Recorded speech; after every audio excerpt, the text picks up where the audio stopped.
Hello everyone, स्वागत है आपका अपने इस YouTube channel online study zone में। ये है आज हमारा सेट नंबर 8। हमने 7 सेट को अच्छे से कंप्लीट कर लिया है। अगर अभी तक आपने सभी सेट को नहीं देखा है तो प्लीज़ से चेक कर सकते हैं। अगर आपको इसका पीडीएफ पाना है तो आप हमारे टेलीग्राम जो हमारा ग्रुप है ऑनलाइन स्टडी जोन का OSZ वाला, आप उसमें ऐड हो सकते हैं। उस टेलीग्राम का लिंक हमारे डिस्क्रिप्शन में होगा, आप वहाँ से ज्वाइन हो सकते हैं। तो चलिए शुरू करते हैं आज के पहले प्रश्न को।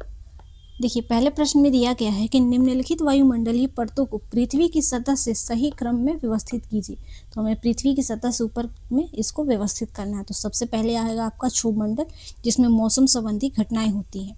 मौसम संबंधित सभी घटनाएं इसी मंडल में होती हैं। उसके बाद आता है समताप मंडल, जो कि आपका समताप मंडल में होता है ओजोन परत। ओजोन परत होता है आपका समताप मंडल में, इसको याद रखेंगे। उसके बाद आता है आपका मध्य मंडल, जिससे ये उल्का पिंड से संबंधित है।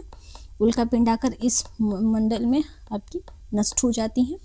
इसके बाद आता है आपका वायुमंडल या फिर परिमंडल। तो इसका राइट आंसर हो जाएगा ऑप्शन सी। ऑप्शन सी। देखिए, कुछ मैं अनाउंसमेंट करना चाहती हूँ कि जो हमारा दरोगा का 599 का बैच था उस पर 30% का डिस्काउंट चल रहा है। तो आप कूपन कोड जो है वर्ती कूपन कोड 30 लगाकर आप 30% का डिस्काउंट पा सकते हैं। तो आप ये जल्दी से ज्वाइन कर लें। ये जो वैलिडिटी है आपकी सिर्फ 2 दिन के लिए है, तो आप इसको जल्दी से ज्वाइन कर लीजिए। बाकी अगले प्रश्न को देखते हैं। अगला प्रश्न है कि निम्नलिखित में कौन क्षेत्रीय परिषद की अध्यक्षता करते हैं। तो क्षेत्रीय जो परिषद है उसकी अध्यक्षता भारत के गृह मंत्री के द्वारा की जाती है। देखिए, जो ये क्षेत्रीय परिषद है यह ये संसदीय एक अधिनियम है। संसदीय अधिनियम है जो कि राज्य पुनर्गठन अधिनियम 1956 के द्वारा एक वैधानिक निकाय है। एक वैधानिक निकाय है। इस पॉइंट को आप लोग याद रखेंगे। वैधानिक निकाय है। अध्यक्षता भारत के जो गृह मंत्री होते हैं वो करते हैं, और उपाध्यक्ष होते हैं कि संबंधित क्षेत्रों में शामिल राज्यों के मुख्यमंत्री बारी बारी से 1 वर्षीय अवधि के लिए इसके उपाध्यक्ष के रूप में कार्य करते हैं। इन सभी पॉइंट को आप लोग याद रखेंगे।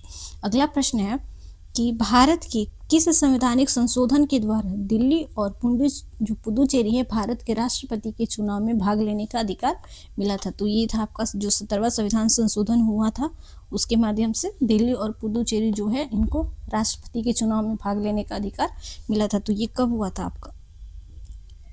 ये हुआ था आपका 1992 ईस्वी में। तो ये आपका राइट आंसर हो जाएगा ऑप्शन ए। यह अनुच्छेद 54 और 55 में संशोधन करके किया गया था। आप याद रखेंगे इसको, आर्टिकल 54 और 55 में संशोधन करके किया गया था। तो इसका राइट आंसर है ऑप्शन ए। निम्नलिखित कथनों पर विचार कीजिए। 2 कथन दिए गए, यहाँ पे 2 कथन दिए गए हैं। जो उच्च न्यायालय के न्यायाधीशों की योग्यता के बारे में हमें बताना है कि कौन सा कथन सही है। तो उसे 10 वर्षों के लिए भारत के क्षेत्र में एक न्यायिक पद पर रहना चाहिए। ये पॉइंट आपका सही है। और उसे 15 वर्षों के लिए उच्च न्यायालय का एक वकील होना चाहिए। ये पॉइंट आपका गलत है। उसे 10 वर्षों के लिए उच्च न्यायालय का वकील होना चाहिए, 15 वर्षों के लिए नहीं। ये जो आपका 15 वर्ष दिया है ये नहीं होना चाहिए आपका, ये 10 वर्ष होना चाहिए। तो हमारा राइट आंसर हो जाएगा ऑप्शन ए, केवल एक, ऑप्शन ए। अगला प्रश्न है कि 1974 में राजनीतिक बिहार आंदोलन का नेतृत्व किसने किया था। तो 1974 में जो राजनीतिक बिहार आंदोलन हुआ था उसका नेतृत्व किनके द्वारा किया गया था। तो ये हो जाएंगे आपके जयप्रकाश नारायण। जो जयप्रकाश नारायण है 1974 में बिहार में छात्र आंदोलन का नेतृत्व इनके द्वारा किया गया था। यह आंदोलन जिसे बाद में संपूर्ण क्रांति के नाम से भी जाना गया था। इस आंदोलन को बाद में संपूर्ण क्रांति के नाम से जाना गया, संपूर्ण क्रांति। और बिहार में शुरू हुआ था और जल्द ही पूरे देश में फैल गया। इसका उद्देश्य भ्रष्टाचार, बेरोजगारी और खाद्यान्न संकट के खिलाफ तत्कालिक जो कांग्रेस सरकार को हटाना था, इसका मुख्य उद्देश्य था। तो हमारा राइट आंसर हो जाएगा ऑप्शन ए। अगला प्रश्न है कि कैबिनेट मंत्री के संदर्भ में निम्नलिखित कथनों पर विचार कीजिए। तो कैबिनेट मंत्री के बारे में हमें बताना है। कैबिनेट शब्द का उल्लेख केवल एक भारतीय संविधान के अनुच्छेद 352 में किया गया है। तो ये पॉइंट आपका सही है।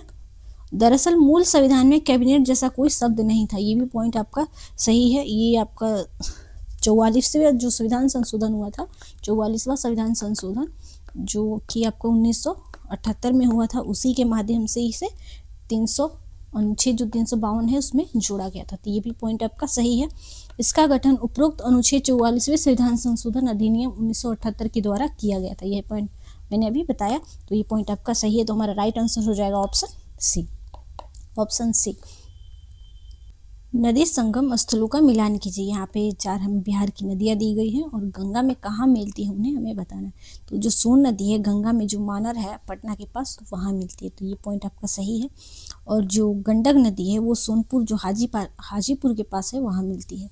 ये भी पॉइंट आपका सही है। और घाघरा है जो छपरा के पास मिलती है, कोसी कुर्सेला के पास। तो हमारा राइट आंसर हो जाएगा ऑप्शन ए।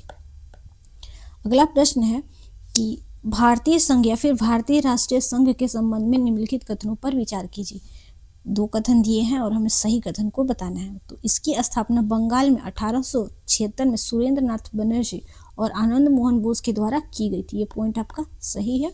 और बाद में इसका 1886 में भारतीय राष्ट्रीय कांग्रेस में विलय हो गया। तो ये भी पॉइंट आपका सही है। तो हमारा राइट आंसर हो जाएगा ऑप्शन सी। अगला प्रश्न है कि भारत में राजनीति के अपराधीकरण का अध्ययन करने के लिए भारत सरकार द्वारा किस समिति का गठन किया गया था। तो ये किया गया था आपका बोहरा समिति का गठन, जो कि हुआ था आपका 1993 में। अगला प्रश्न है कि भारत के संविधान के अनुच्छेद 44 के तहत प्रदान किए गए समान जो नागरिक संहिता के संबंध में हमें सही कथन जो नहीं है वो बताना है। तो जो सही कथन नहीं है हमें उसे बताना है। यह प्रत्येक भारतीय नागरिक का मौलिक अधिकार, ये पॉइंट आपका गलत है। ये मौलिक अधिकार नहीं है। ये है आपका जो कि संविधान, ये है आपका भाग 4 के क से संबंधित है, जो कि आता है आपका राज्य के नीति निर्देशक सिद्धांतों के अंतर्गत। तो ये हमारा मौलिक अधिकार नहीं है, यही पॉइंट हमारा गलत है। तो हमारा राइट आंसर हो जाएगा ऑप्शन ए।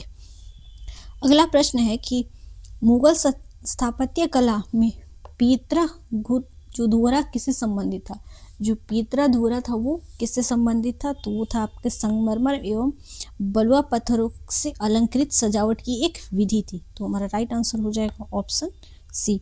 यह एक कठोर पत्थर या जड़ाऊ कार्य की एक कला थी, जिसमें रंगीन, कठोर और अर्ध कीमती पत्थरों को तराशकर संगमरमर या बालू के पत्थरों के आधार पर गर्तों से सटीकता से जड़ा जाता था, जिससे सुंदर और जटिल पैटर्न बनते थे। मुगल काल में ये शाहजहां के शासनकाल में एक तकनीक बहुत लोकप्रिय थी। ये जो तकनीक था आपका पीतरा धुरा, ये शाहजहां के काल में महत्वपूर्ण था। शाहजहां के काल का ये सबसे महत्वपूर्ण कला था। इसे आप लोग याद रखेंगे। हमारा राइट आंसर हो जाएगा ऑप्शन सी। अगला प्रश्न है कि निम्नलिखित में कौन शुंग वंश का संस्थापक था, जिसने अंतिम मौर्य सम्राट की हत्या कर अपना राज्य स्थापित किया था। तो जो शुंग वंश की स्थापना थी आपकी पुष्यमित्र शुंग के द्वारा किया गया था, जो कि इसकी स्थापना लगभग 185 ईसा पूर्व के आसपास हुई थी। अंतिम जो आपके मौर्य सम्राट थे वो कौन थे आपके। तो ये हो जाते हैं आपके वृद्धदत्त आपकी ये अंतिम मौर्य सम्राट थे। तो इसका राइट आंसर हो जाएगा ऑप्शन बी। अगला प्रश्न है, भारत के संविधान के अनुच्छेद 22 के तहत वहाँ कुछ प्रावधानों के अपवाद के साथ निवारक निरोध के तहत किसी व्यक्ति को हिरासत में लेने की अधिकतम अवधि क्या है। तो अधिकतम जो अवधि है आपकी वो 3 महीने। अगर इससे ज़्यादा अवधि के लिए आपको हिरासत में लेना है तो सलाहकार बोर्ड की रिपोर्ट आपको प्राप्त करना आवश्यक है। इसलिए इसका राइट आंसर हो जाएगा ऑप्शन बी। अगला प्रश्न है कि सेन सूचकांक का संबंध किससे है। जो सेन सूचकांक है इसका संबंध है आपके निर्धनता से। Right answer option B. देखिए जो सेन सूचकांक है इसका जो विकास किया था, मतलब विकसित किया था, ये अमर्त्य सेन के द्वारा किया गया था। अमर्त्य सेन, इसीलिए इसका नाम है सेन सूचकांक। Right answer option B. अगला प्रश्न है कि अनुशीलन समिति के कार्यकारिणी में निम्नलिखित में कौन शामिल नहीं थे। तो अनुशीलन जो समिति थी उससे कौन संबंधित नहीं थे। तो ये हो जाते हैं आपके Bipin Chandra Pal. Right answer option. Khatauli की लड़ाई किस किस के बीच लड़ी गई थी। तो जो खतौली की लड़ाई है आपका हुआ था कब। तो ये हुआ था आपका 1517 ईस्वी में। ये राणा सांगा और इब्राहिम लोदी के बीच में हुआ था। Right answer option B. निम्नलिखित में कौन दादा भाई नौरोजी के अपवहन सिद्धांत में विश्वास नहीं करता था। जो दादा भाई नौरोजी के द्वारा ये अपवहन सिद्धांत दिया गया था, इनमें कौन विश्वास नहीं करते थे। तो ये हो जाएंगे आपके सर सैयद अहमद खां। जो सर सैयद अहमद खां ये भारतीय राष्ट्रीय कांग्रेस और राष्ट्रवादी विचारधारा की आलोचक थे। इन्होंने मुख्य रूप से ब्रिटिश शासन के साथ सहयोग पर ध्यान केंद्रित किया और जो नौरोजी के आर्थिक विचारों या फिर अपवहन सिद्धांत को इन्होंने स्वीकार नहीं किया था। तो हमारा राइट आंसर हो जाएगा ऑप्शन डी। भारत सरकार अधिनियम 1935 में पृथक निर्वाचन मंडल के रूप में किसे स्थान प्राप्त हुआ था? तो किसे स्थान प्राप्त हुआ था? तो वो हो जाते हैं आपके दलित वर्ग। Right answer option C. Bharat सरकार अधिनियम 1935 में सांप्रदायिक और पृथक निर्वाचन मंडल को बढ़ावा दिया और 1935 के अधिनियम ने मुसलमानों, सिखों, भारतीय ईसाइयों, आंग्ल भारतीयों और यूरोपीय लोगों के लिए पहले से ही मौजूद पृथक निर्वाचन मंडली को जारी रखा। तो हमारा राइट आंसर हो जाएगा ऑप्शन सी। निम्नलिखित कथनों पर विचार कीजिए। यहाँ पे 3 कथन दिए हैं, हमें बताना है कि कौन सा कथन सही है। तो उद्देश्य जो प्रस्ताव था 13 दिसंबर 1946 को पेश किया गया था। तो ये पॉइंट आपका सही है। जवाहरलाल नेहरू के द्वारा ये प्रस्ताव पेश किया गया था 13 दिसंबर 1946 को। ये पॉइंट आपका सही है। उद्देश्य प्रस्ताव भारत को स्पष्ट रूप से लोकतांत्रिक के रूप में परिभाषित करता है। ये पॉइंट आपका गलत है।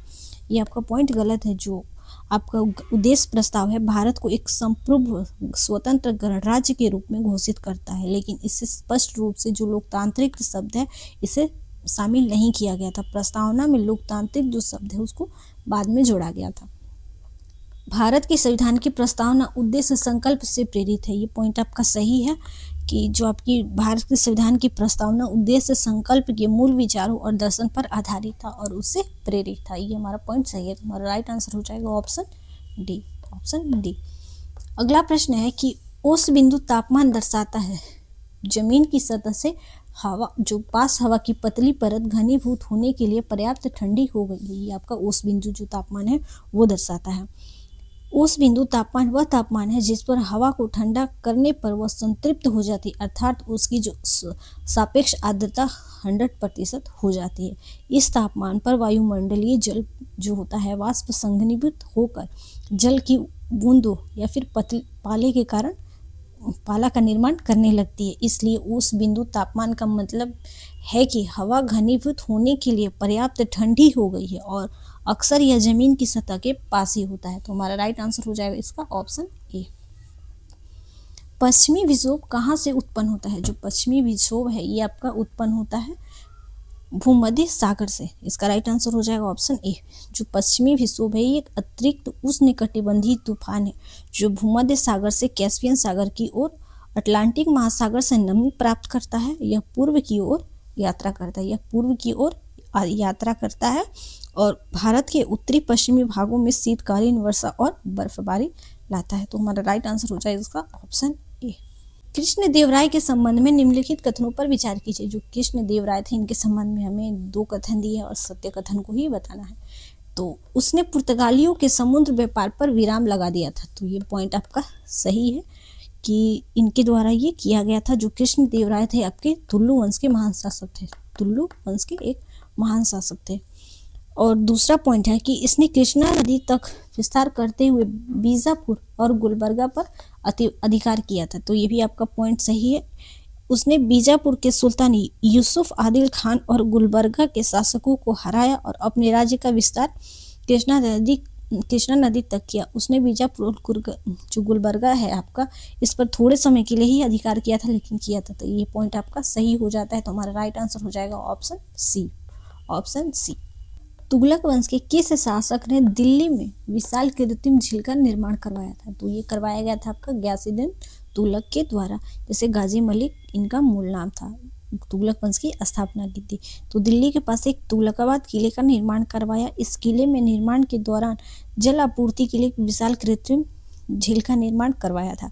जो ये आपके फिरोज तुगलक है इन्होंने नहरों और शहरों का निर्माण करवाया था, जिसमें शहर में हो जाते हैं आपके फिरोजाबाद क्या निर्माण करवाया था, लेकिन दिल्ली में विशाल कृत्रिम झील का निर्माण नहीं करवाया था। और जो ये आपका गाजी मलिक है तो ये इनका ही मूल नाम था आपका गयासुद्दीन तुगलक का। तो हमारा राइट आंसर हो जाता है आपका ऑप्शन ए। भारत में सबसे बड़ी अंतर्देशीय खारे पानी की झील कौन सी है? तो अंतर्देशीय अगर कहे तो आपके खारे पानी की झील हो जाएगी सांभर झील। Option D.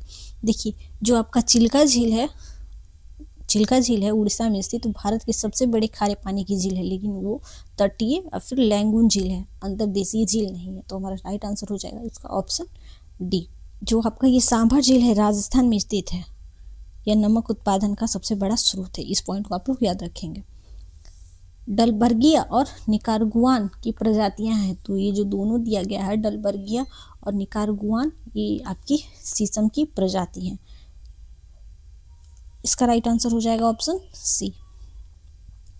मगरा, पुगल और सोनाड़ी निम्न में से किसकी कुछ नस्लें हैं? तो ये हो जाती है आपकी भेड़ की नस्लें। मगरा, पुगल और सोनाड़ी भारत के राजस्थान में पाई जाने वाली भेड़ों की प्रमुख नस्लें हैं। इन नस्लों से आपके ऊन और मांस का उत्पादन महत्वपूर्ण रूप से होता है। तो हमारा राइट आंसर हो जाएगा ऑप्शन सी।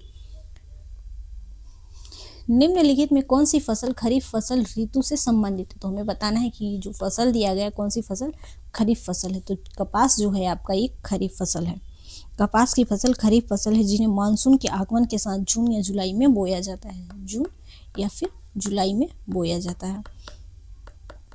बाकी ये तीनों जो है आपका गेहूं, चना और सरसों, ये रबी फसल है, रबी की फसल है जो कि शीतकाल में बोया जाता है। तो हमारा राइट आंसर हो जाएगा ऑप्शन डी। लोनार झील के संबंध में निम्नलिखित कथनों पर विचार कीजिए। तो लोनार झील के बारे में हमें सही कथन को बताना है। यह बेसाल्ट आधार पर उल्का पिंड के प्रभाव से बनी है, ये पॉइंट आपका सही है। ये झील बेसाल्ट के आधार पर उल्का पिंड से बनी है, जो यह एक क्रेटर झील है। दूसरा पॉइंट है कि इसमें लवणता और क्षारीयता कम होती है, ये पॉइंट आपका गलत है। लोनार झील में लवणता और क्षारीयता का स्तर बहुत अधिक होता है। यही कारण है कि यह एक खारे पानी की झील या फिर यह खारे पानी की झील और क्षारीय झील माना जाता है। यह एक एंडोरिक या फिर बंद घाटी, ये भी आपका पॉइंट सही है। यह एक एंडोरिक या फिर बंद घाटी है, जिसका अर्थ है कि पानी इसमें आता तो है, लेकिन बाहर निकलने का कोई प्राकृतिक रास्ता नहीं है सिवाय वाष्पीकरण के। इसलिए ये पॉइंट हमारा सही हो जाता है। तो ये इसका राइट आंसर हो जाएगा ऑप्शन सी, 1 और 3, ऑप्शन सी। नामचा बरवा चोटी कहाँ स्थित है? तो नामचा बरवा जो चोटी है आपकी अरुणाचल प्रदेश है, वहाँ पे स्थित है। ये सबसे पूर्वी चोटी है आपकी हिमालय की। तो राइट आंसर हो जाएगा ऑप्शन डी। कंचनजंगा हिमालय के निम्नलिखित में से किस भौगोलिक विभाजन के अंतर्गत आता है? तो कंचनजंगा है ये आपका महान हिमालय के विभाजन के अंतर्गत आता है, ऑप्शन बी। कंचनजंगा जो है इसकी ऊंचाई हो जाती है आपकी 8586 मीटर। इस पॉइंट को आप लोग याद रखेंगे। यह दुनिया की तीसरी, वर्ल्ड की आपकी तीसरी, थर्ड नंबर की सबसे ऊंची चोटी है। ये महान हिमालय फिर हिमाद्री पर्वतमाला का हिस्सा है। यह सिक्किम और नेपाल की सीमा पर स्थित है। प्रसिद्ध रानी की वाव का निर्माण किस राजवंश ने करवाया था? तो जो रानी का वाव है आपका, इसका निर्माण आपका करवाया गया था चालुक्यों के द्वारा, ऑप्शन सी। चालुक्यों के द्वारा जो है रानी की वाव एक सीढ़ीदार गुफा है जो गुजरात के पाटन में स्थित है। इसका निर्माण सोलंकी या फिर चालुक्य राजवंश की रानी उदयमती ने 11वीं शताब्दी में अपने पति जो कि उनके थे राजा भीमदेव प्रथम की याद में करवाया था, ऑप्शन सी। अगला प्रश्न है कि निम्नलिखित में से समुद्रगुप्त ने किसके प्रति कन्यो पायन की नीति अपनाई थी? तो ये अपनाया था आपका विदेशी की शासकों के प्रति। तो राइट आंसर हो जाएगा ऑप्शन डी। जो समुद्रगुप्त की विजयों का उल्लेख आपके इलाहाबाद स्तंभ शिलालेख जो कि प्रयाग प्रस्थिति में है। कन्यापन की नीति का अर्थ है कि बेटियों का उपहार या फिर विवाह संबंध स्थापित करना।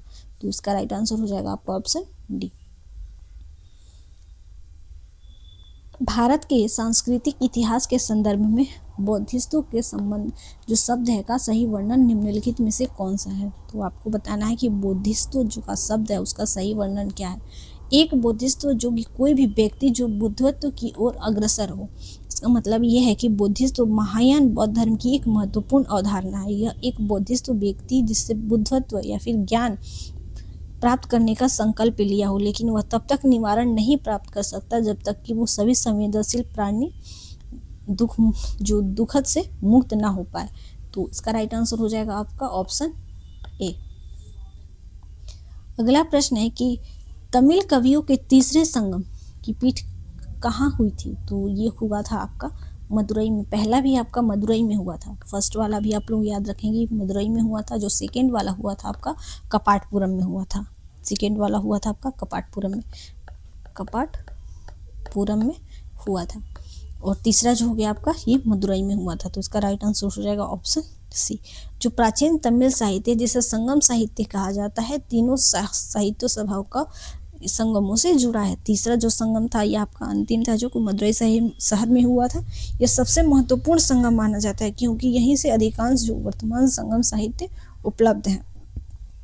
तो ये पहला मैंने बताया कि मदुरई में हुआ था और दूसरा कपाटपुरम में। इन पॉइंट को भी आप लोग याद रखेंगे। इसका राइट आंसर हो जाएगा ऑप्शन सी। प्राचीन भारतीय गुप्त जो राजवंश के समय के संदर्भ में नगर, घंटाशाला, कुदरा और चौली किसके लिए विख्यात थे? तो ये आपके थे विदेशी व्यापार करने के लिए उनके ये बंदरगाह थे। तो इन पॉइंट को आप लोग याद रखेंगे। जो गुप्त काल के दौरान घंटाशिला, कुदरा, चौल और महत्वपूर्ण बंदरगाह होते थे। ये बंदरगाह न केवल आंतरिक बल्कि विदेशी व्यापार के लिए भी प्रसिद्ध है, खासकर कि आपके दक्षिण पूर्व एशिया और रोमन साम्राज्य के साथ व्यापार करने के लिए ये महत्वपूर्ण थे। इन सभी पॉइंट को आप लोग याद रखेंगे। इसका राइट आंसर हो जाएगा ऑप्शन ए। निम्नलिखित में कौन सा एक हड़प्पा स्थल नहीं है? तो इनमें से बताना है कि हड़प्पा स्थल कौन सा नहीं है। तो ये हो जाएगा सोहगौरा, ये हड़प्पा स्थल नहीं है। ये उत्तर प्रदेश के गोरखपुर जिले में स्थित एक गांव है जो कि मौर्य काल का एक प्रसिद्ध ताम्र शिलालेख के लिए जाना जाता है। मौर्य काल में आपका यहाँ पे मैं लिख देती हूँ मौर्य काल के प्रसिद्ध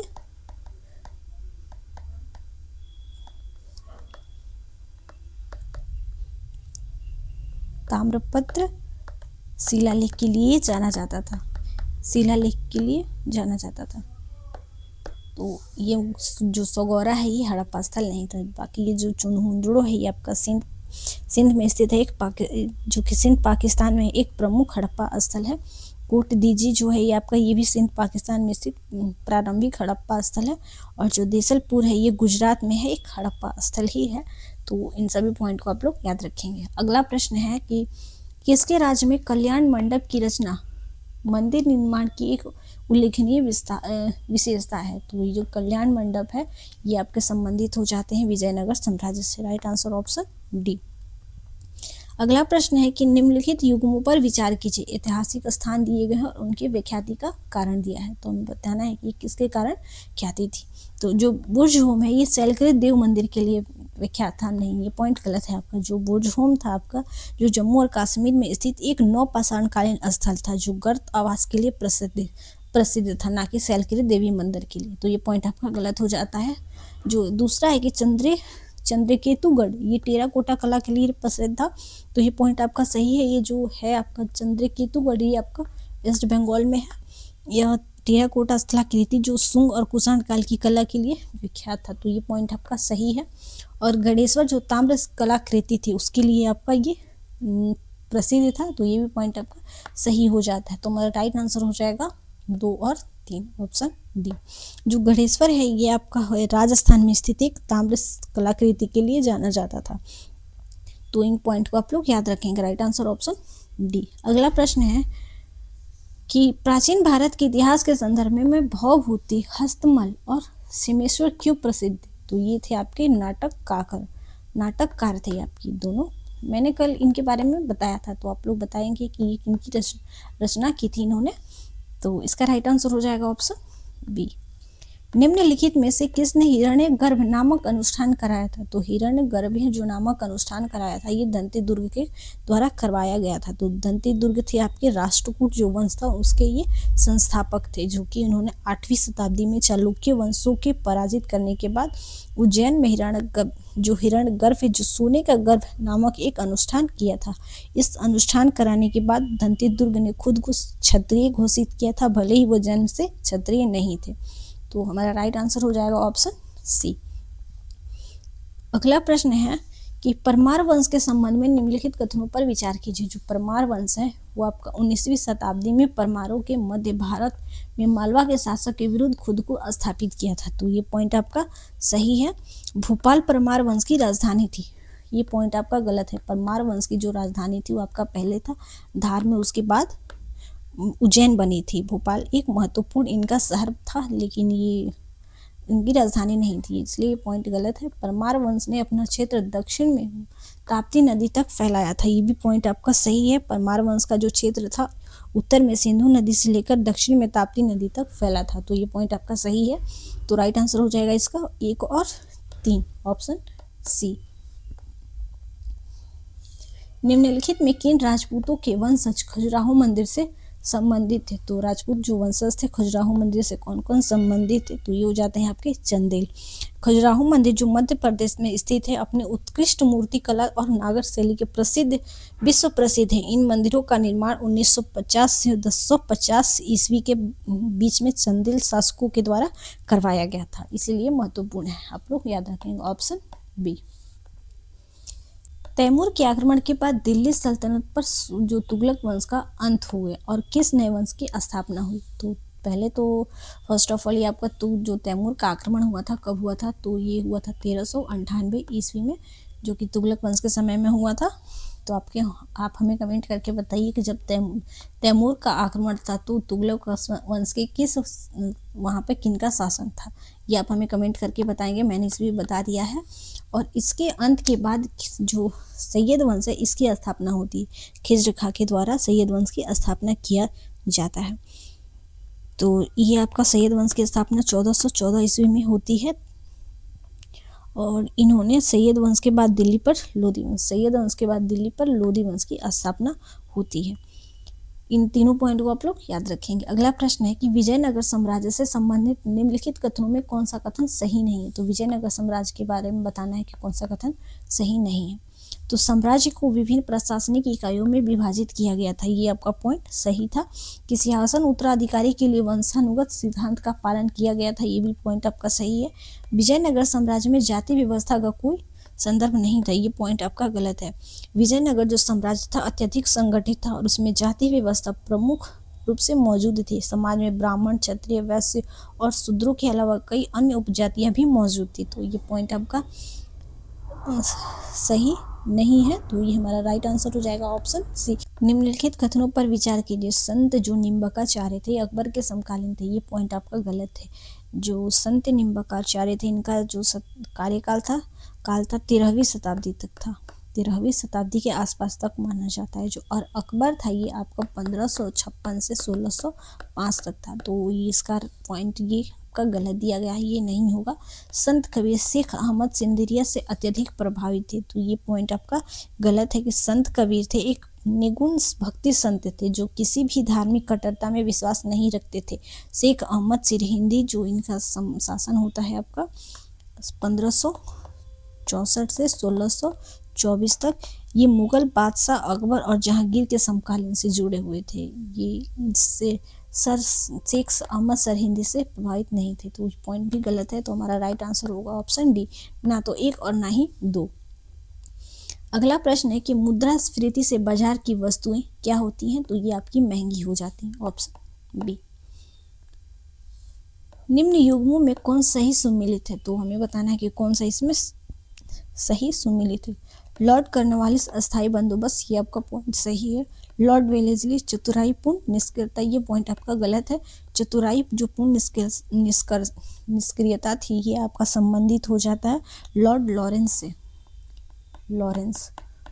से, ये आपका पॉइंट गलत है। जो वेलेस्ली थे आपके सहायक संधि से संबंधित है। तीसरा है कि लॉर्ड डलहौजी ये सहायक संबंधी से संबंधित है, ये पॉइंट आपका गलत है। लॉर्ड डलहौजी थे ये आपके व्यापकगत जो सिद्धांत था उसके लिए जाने जाते हैं। लॉर्ड कैनिंग भारतीय राष्ट्रीय कांग्रेस की स्थापना, ये पॉइंट गलत है। भारतीय राष्ट्रीय कांग्रेस की स्थापना से संबंधित है आपके डफरिन, ये भी पॉइंट आपका गलत है। लॉर्ड कैनिंग जो थे आपके भारतीय राष्ट्रीय कांग्रेस से संबंधित नहीं थे। लॉर्ड जो कैनिंग है ये आपके जो 1857 की क्रांति के समय ये गवर्नर जनरल थे, ये भी पॉइंट आपका गलत है। तो हमारा राइट आंसर हो जाएगा इसका ऑप्शन ए। निम्नलिखित में से किसने अर्थव्यवस्था की दृष्टि से 1857 की विद्रोह में योगदान नहीं दिया था? तो ये हो जाते हैं आपके भारतीय कपास के लिए बाजार की उपलब्धता बढ़ाना, ये पॉइंट हो जाता है आपका सही। Right answer option C. अगला प्रश्न है कि ईस्ट इंडिया कंपनी का गवर्नर होता है, तो ईस्ट इंडिया कंपनी का गवर्नर जो है आपकी वो होते हैं ईस्ट इंडिया कंपनी के सदस्यों द्वारा निर्वाचित। Right answer option D.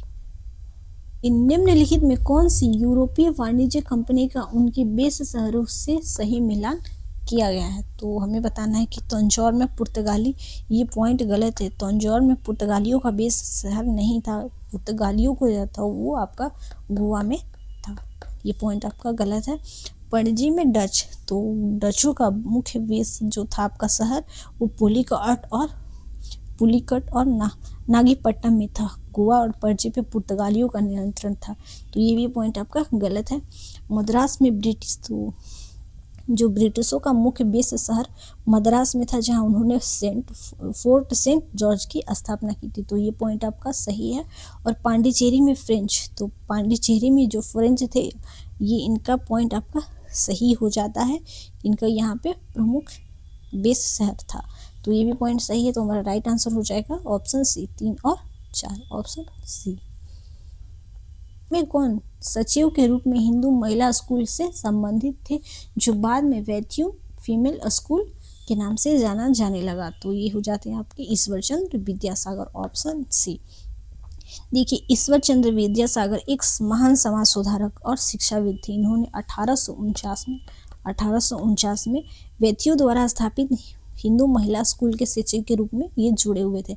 वैथ्यून की जो मृत्यु हो जाती है उसके बाद ये विद्यासागर ने इस स्कूल का जो संचालन का कार्यभार था ये इन्होंने संभाला, और बाद में इस स्कूल का नाम था वैथ्यूम फीमेल स्कूल के नाम से जाने जाने लगा। तो इसका राइट आंसर हो जाएगा आपका ऑप्शन सी। निम्नलिखित युग्मों पर विचार कीजिए। एक तरफ दिया है आंदोलन और संगठन, और उसके है नायक या फिर लीडर, तो बताना है कि कौन सा सही है। अखिल भारतीय राष्ट्रीय जो अस्पृश्यता का विरोध लीग था, जो महात्मा गांधी के द्वारा किया गया था, ये पॉइंट सही है। अखिल भारतीय किसान सभा से जुड़े हुए थे आपके स्वामी सहजानंद सरस्वती, ये भी आपका पॉइंट सही है। आत्मसम्मान जो आंदोलन था रामास्वामी नायर के द्वारा किया गया था, ये भी आपका पॉइंट सही है। तो हमारा राइट आंसर हो जाएगा ऑप्शन डी, 1, 2 और 3, ऑप्शन डी।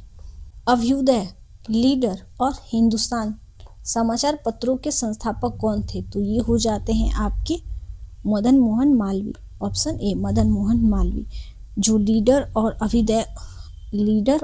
अभ्युदय जो इनकी स्थापना की थी 1909 ईस्वी में, ऑप्शन ए, मदन मोहन मालवीय के द्वारा किया गया था। अगला प्रश्न है कि वेलेस्ली ने कोलकाता में फोर्ट विलियम कॉलेज की स्थापना किस लिए की थी? तो ये किया था आपका, वह ब्रिटिश नागरिकों को भारत में प्रशासन हेतु प्रशिक्षित करना चाहता था, इसके लिए इसने स्थापना की थी। तो राइट आंसर हो जाएगा ऑप्शन डी। तो इसके देखिए, ये जो वेलेस्ली ने है ये इस कॉलेज की स्थापना आपकी 1800 ईस्वी में की थी, ये पॉइंट को आप लोग याद रखेंगे, कोलकाता में ये किया गया था। अगला प्रश्न है कि हॉर्मुज जो जल संधि है किन दो खाड़ियों को जोड़ती है? तो हॉर्मुज जो जल संधि है आपकी ये जोड़ती है फारस की खाड़ी को ओमान की खाड़ी से, फारस की खाड़ी को ओमान की खाड़ी से, ऑप्शन सी। सम्राज्ञी विक्टोरिया ने 1858 में घोषणा में भारतीयों को बहुत सी चीजें प्रदान की, जिसमें आश्वासन दिया था कि निम्न आश्वासनों में से कौन सा ब्रिटिश शासन ने पूरा किया था? जो आश्वासन दिए गए थे इनके द्वारा, तो कौन सा कार्य पूरा हुआ था? तो ये आपका रियासतों को हड़पने की नीति समाप्त कर दी जाएगी, राइट आंसर हो जाएगा आपका ऑप्शन ए।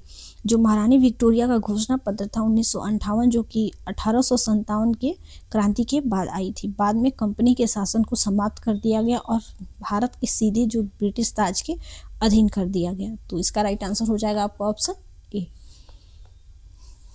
जब हम एक ड्रॉपर के बल्ब को जल में रखे नोजल से दबाते हैं तो ड्रॉपर के वायु बुलबुले के रूप में बाहर निकलती दिखाई देती है। जैसे कि हम बल्ब पर दाब छोड़ते हैं तो ड्रॉपर में जल भर जाता है, तो ड्रॉपर में जल भरना किसके कारण होता है? तो ये होता है आपका वायुमंडलीय दाब के कारण, ऑप्शन डी।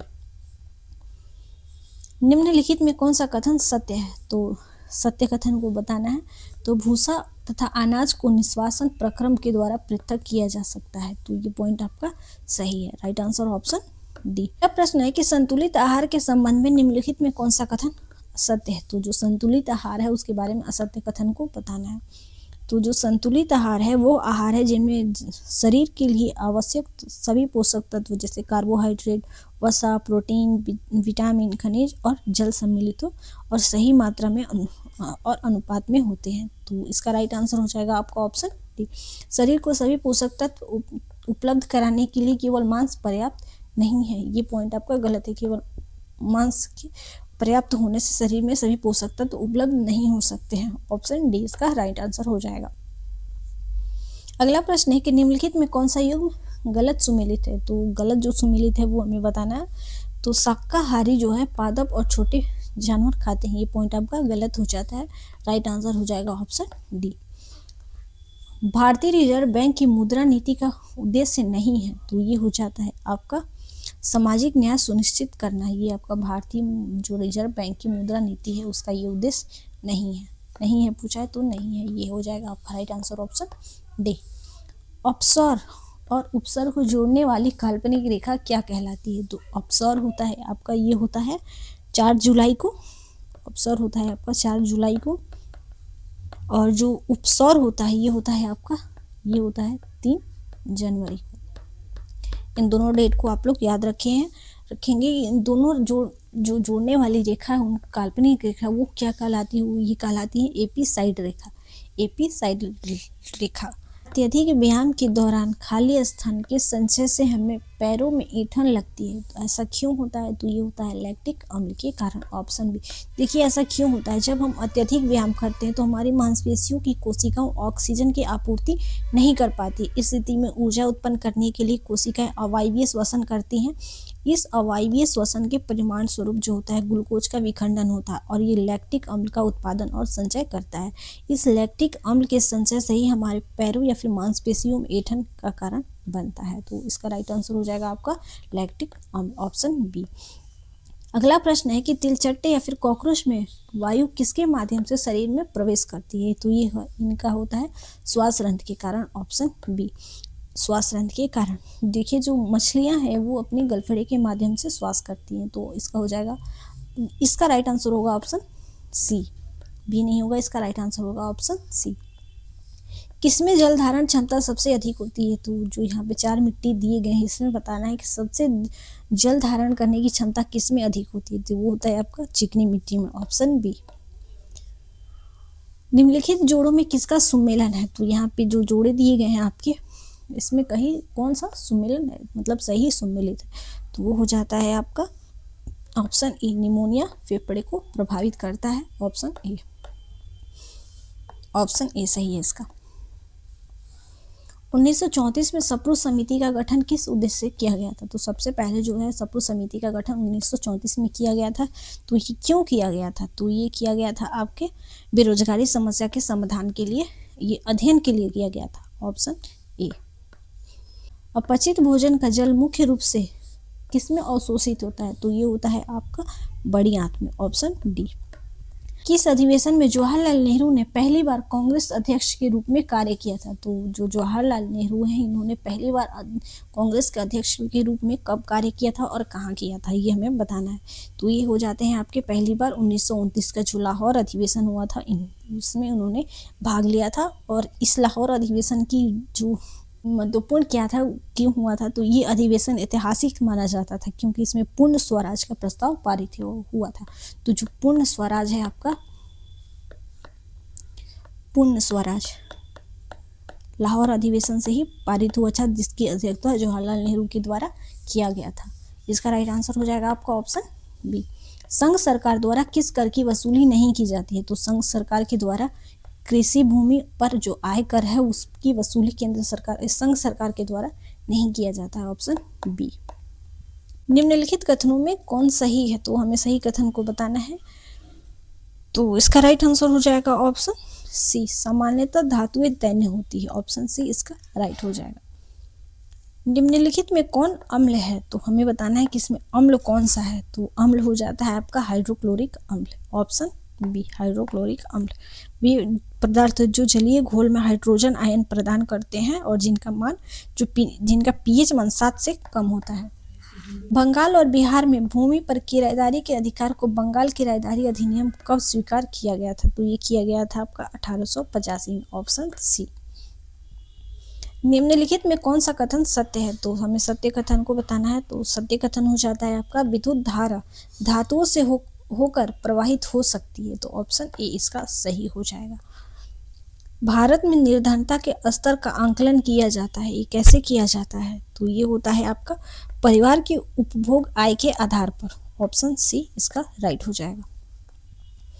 निम्नलिखित भू आकृतियों में किसके द्वारा बिहार राज्य का उत्तर पश्चिम भाग घिरा हुआ है? तो किसके द्वारा जो है उत्तर पश्चिम जो भाग है वो घिरा हुआ है? तो ये हो जाएगा आपका उत्तर पश्चिम बताना है। तो उत्तर हो जाएगा आपका ऊपर में और इधर हो जाएगा आपका पश्चिम में। तो ये हो जाएगा सोमेश्वर की पहाड़ जो श्रेणी है इससे ये घिरा हुआ।